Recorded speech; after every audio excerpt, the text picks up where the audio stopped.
in healthcare. 5 years ago, I was a Java developer, which, of course, means that I was playing StarCraft all day, and no, seriously, like for several hours every single day. I even bought a gaming machine, a more powerful gaming machine that brought into work. I put next to my work machine, and put a KVM switch so I could quickly alternate between the two machines. One time I remember my boss came in and was like, look, there's a Java servlet error coming up on everybody's screens. And I was like, oh, hold on just a second. I'm on a 2-on-2 with a Protoss right now. I'll be right there. So it wasn't all bad, though. I also learned how to reverse engineer Java compiled code.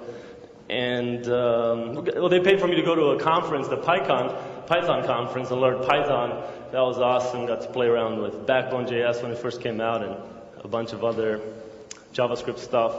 But you know, it just felt like I was dying inside. So,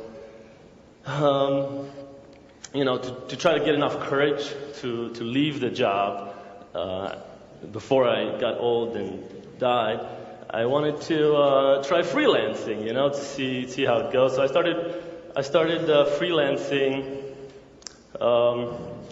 in a variety of languages: Python, Ruby, JavaScript, and it was mostly building apps for startups or various people that had ideas. And you know, it's kind of, I don't know, how many people have freelanced here? Also, while we're on it, how many people have played games at work? Oh, come on, there's like only 5 people. There's no way that's true. Yeah? Care counts, like everything counts, right? Come on. But RPGs are a lot more fun. Anyway, back to freelancing.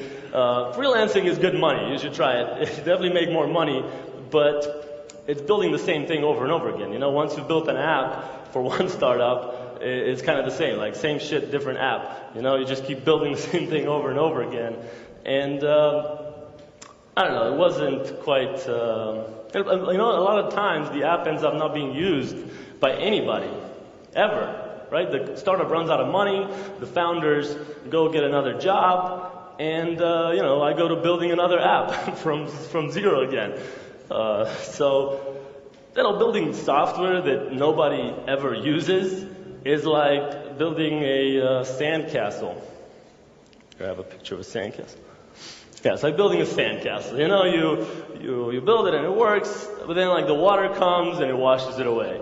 And then you start again from zero. You build another sandcastle, and then the water comes and it washes it away. And then you build another, and so on, right? So that's not software development. You know, if you take first grade in school, 1 year and another year, like 12 different years, it's not the same thing as finishing high school. You know, it's not like finishing 12th grade. You're just really good at first grade. Drawing out all the letters, you get really good at it. So that's not what I was in for doing. But you know, as an engineer, you want to solve interesting, challenging problems, and oftentimes technology problems are not the most challenging. There's usually a Stack Overflow answer for most problems, you know, and even the most difficult technology challenges, like I don't know, scaling huge architecture or machine learning problems, right? They have a limited set of solutions with advantages and disadvantages, and as soon as you get attached to one solution or one technology, you know, like this is the great technology, you know, as soon as you get attached to Angular, there's going to be Angular 2. Huh? Anybody use Angular? Anybody use Angular 2? And then you find out Ember.js is out there, right? And you work on that. So there will always be a newer technology that's faster, that's easier, that's better. So I think better challenge for us engineers is to build software that users really, really love, right? So something that people love is a lot more challenging to build. I mean, think of yourself. How many applications do you use every day that you really love using? Any, like apps, any sort of software. There's probably not that many, you know? Something that you really, really enjoy. So, like an application that really knows what you want before you even want it. I'm not just talking design and UX, but the entire experience, you know, speed, performance, back end, front end, the whole thing you just really, really love. So, you might say, well, no, you know, like, I can't, our users are stupid, you know, they just don't get our application. That's why they don't really, really love it. Users aren't stupid, you know, users are just users. It's up to us to make something that they really love and make them less stupid. So how do you do that as an engineer?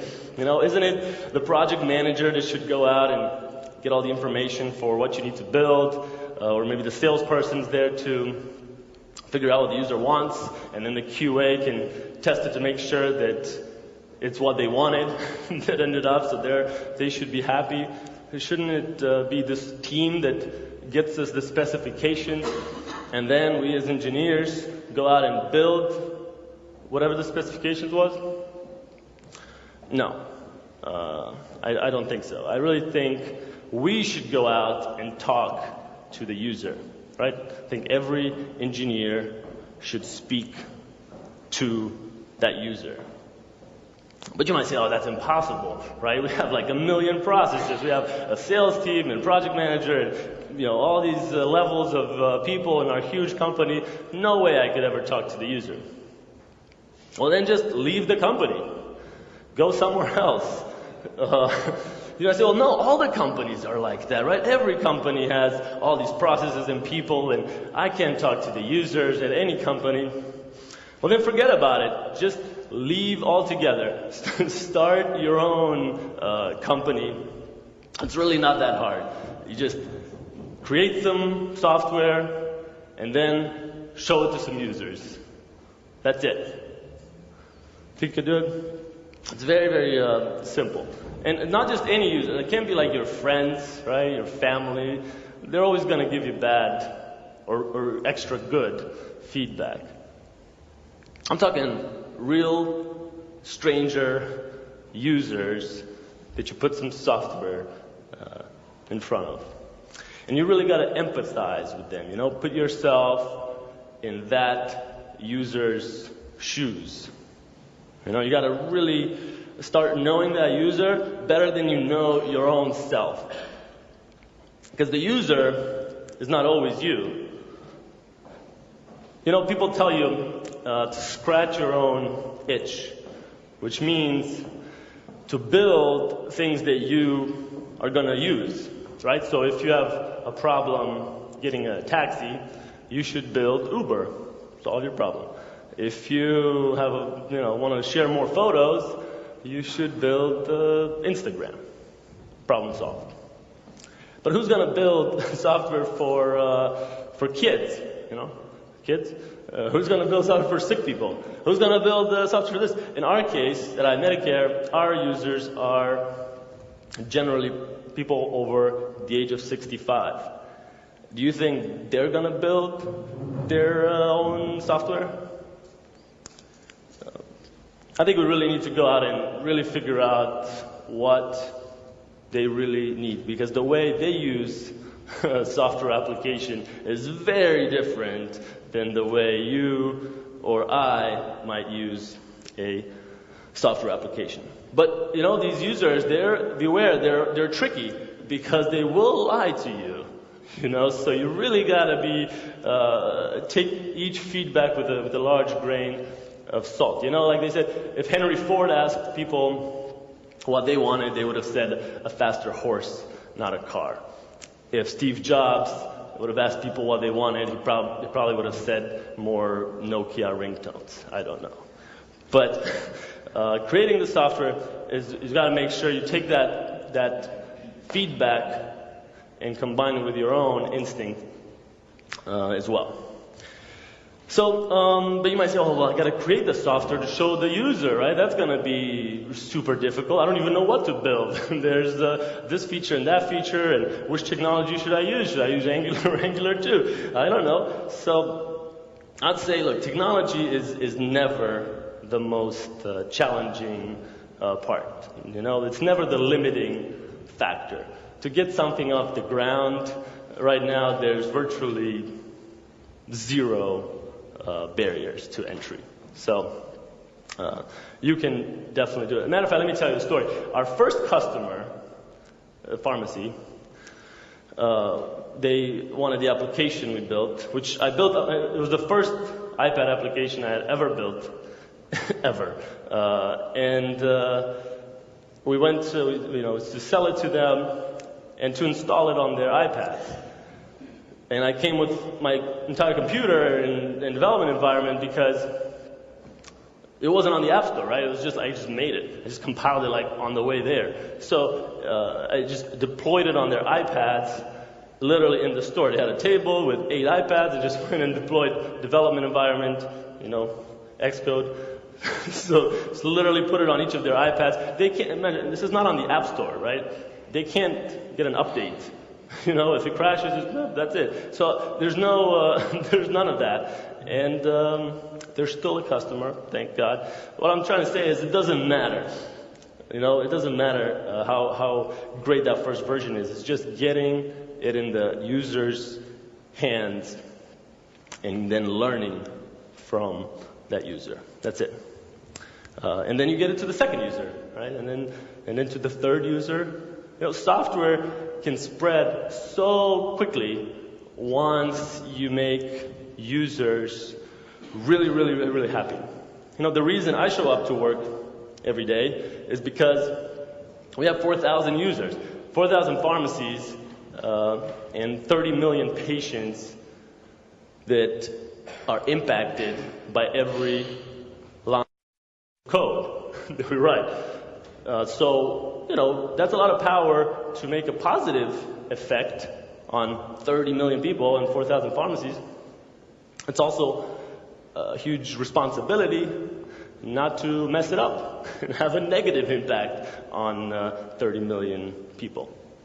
So that's the power that software development gives us, and each one of you in this room also have that power. So to that, I wish you the best of luck, and may the force be with you.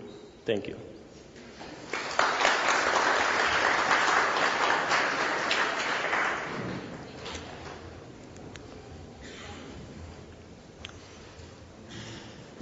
Okay, good questions?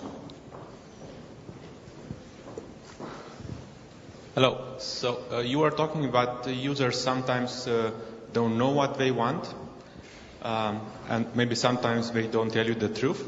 Have you ever found a case where people were too nice to give you an honest feedback, especially since you're a young guy, they want to be nice to you? Have you found this problem? Thank you for the compliment. Well, that's why you don't want to show it to friends and family, right? If you make some software and show it to your mother, she's going to love it, no matter how shit it is. So it's very important that you assemble at least 10 people, 10 strangers, because it's just simple statistics. That once you have a random sample big enough, you will get to the truth. So typically 10 is like the minimum, but 10 friends, you don't want to bias that sample size. So certainly agree that just the way that people like you is not enough. You really have to get honest feedback. Yes, go ahead. Hi, you mentioned 4,000 customers. How did this number evolve over the time? You started the business a couple of years ago, I guess. So it was a big boom, or you increased year by year in a linear way or more exponential way? That's a great point. It's never linear from my experience because, like I mentioned, software, that's why we're in software, I feel like. That's why I'm in software, is because I couldn't impact 30 million people, 4,000 pharmacies if I was a doctor or a pharmacist, right? But software lets you do that. So I think we made some users happy, and then we got focused on sales, which is a whole nother talk, is how to sell. But basically, in the first year, we got 20 customers. So after I told you I walked into this guy's pharmacy, we got like one and another, to about 20 in a year. And then we were fortunate enough to get better at sales. Some people helped us because me and my partner were not very good at. We were very shy and introverted. So anyway, once we got selling, got a little investment to hire salespeople, we went from 20 to 1,000 pharmacies in the next year. And that's a bunch of marketing and sales went into that. And then 1,000 to 3,000, 3,000 to 4,000. So now we're trying to get to 10,000 pharmacies. So yeah, hopefully. You are making happy American folks. Do you plan to hit Canadian or European market? Oh, absolutely. Our goal for the 10-year goal is to impact 1 billion people's lives in a measurable kind of way. And so that's on purpose, that goal, so that we have to expand outside of the U.S. To hit it. There's not enough people in the U.S. So, yes, definitely plan on expanding Europe and Asia in the years to come. Cool. One more question, short one. I surfaced your website and saw that you communicate with a whole bunch of pharmacy systems. Is that real-time communication or were any, big challenges facing? It's funny because Cerner, the guy before us, is one of the pharmacy systems we integrate with. But you're right, we have a specification of how data should be sent. Because like we're talking about, the future is everything is consistent one way, but the present is not like that at all. Everybody does data in a million different ways. So even though we have one spec, 40 different companies manage to fit that spec in 40 different ways. So we have example files too. So the way it works also, if you try to do real-time data, none of the vendors we work with have been able to do a reliable real-time integration. Their servers just fail, there's like just crazy things happen.